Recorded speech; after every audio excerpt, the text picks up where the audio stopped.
everyone. Welcome back to another edition of the Rashid White Show here. I'm still working on the name. This is my second video on this channel. And this video is going to be about the Blasio, and he's actually mandating vaccines for certain indoor activities. And a lot of people are really upset about this, and I guess including myself. And I don't like this over here. And let's get into this article here. This is from CNBC. Okay, this order goes into effect, the August 16th, with full enforcement beginning September 13th. De Blasio said the mandate, known as Key to NYC Pass, would encourage increased immunizations to combat the spread of the Delta coronavirus variants.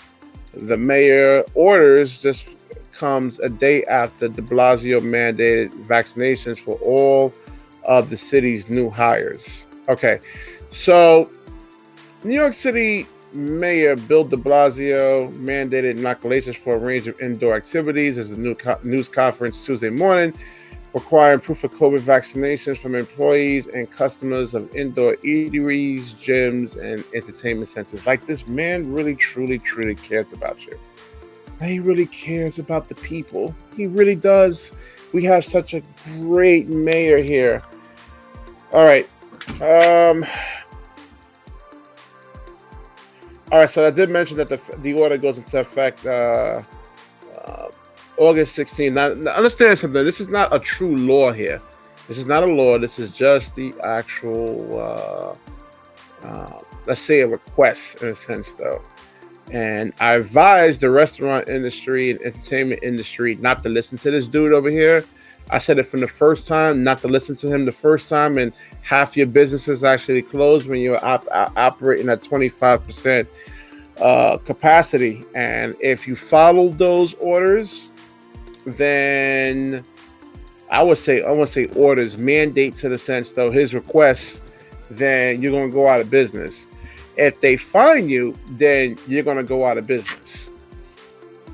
And so there's a backlash over this already. And it says New York City is thought to be the first in the nation to implement such a mandate. Joe Biden responds affirmatively when asked at a press conference Tuesday afternoon if he believed other cities should follow suit. But stakeholders across the food industries have raised concerns about how the program will work. So the National Restaurant Association expressed support for increased vaccinations. I don't know why. I mean,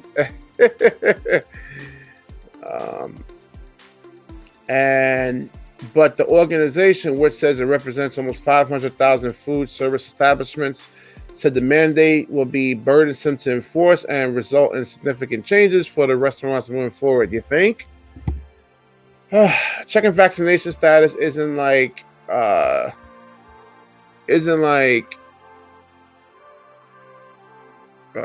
IDing a customer before serving them a drink. Staff received low training on how to do that. Let's try to not make this article too long here.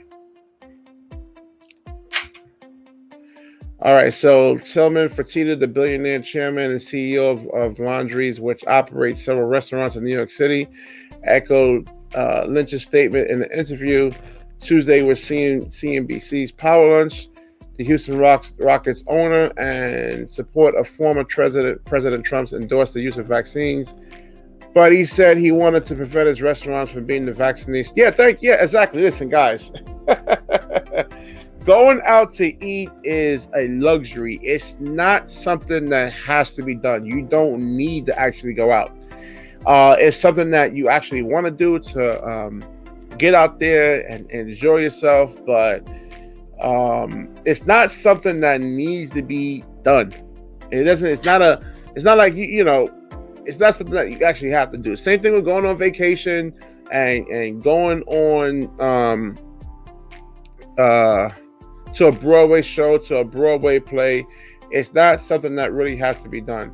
So the mayor's orders just come after de Blasio mandates vaccinations for all cities' new hires, and it says all this stuff violates a lot of the HIPAA laws.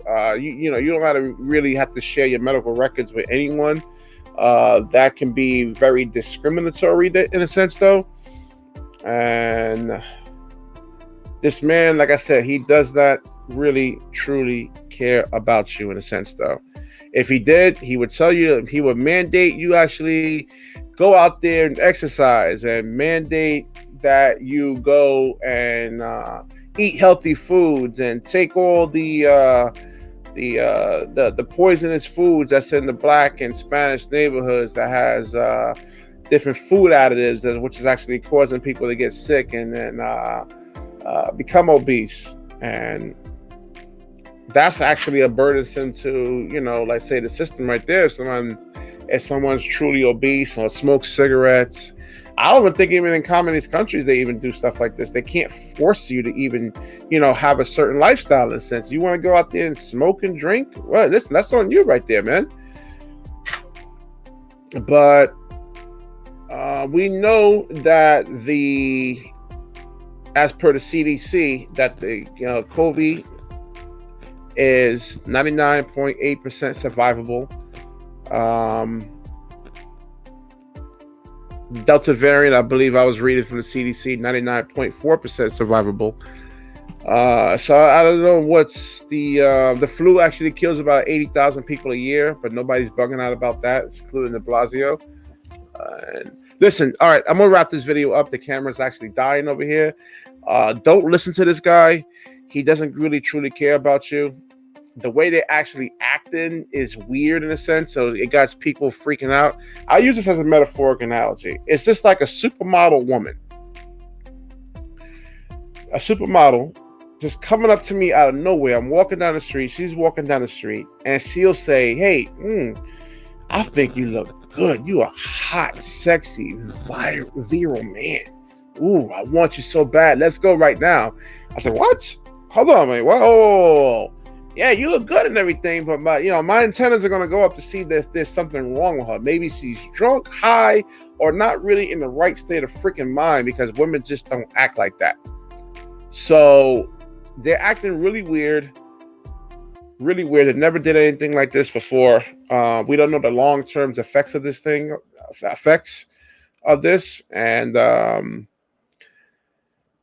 well, we certainly have to see. All right, I'm gonna wrap this video up again, and if you like the video, please like, comment, subscribe. Certainly share this video. When you share, the universe certainly shares back with you. Peace.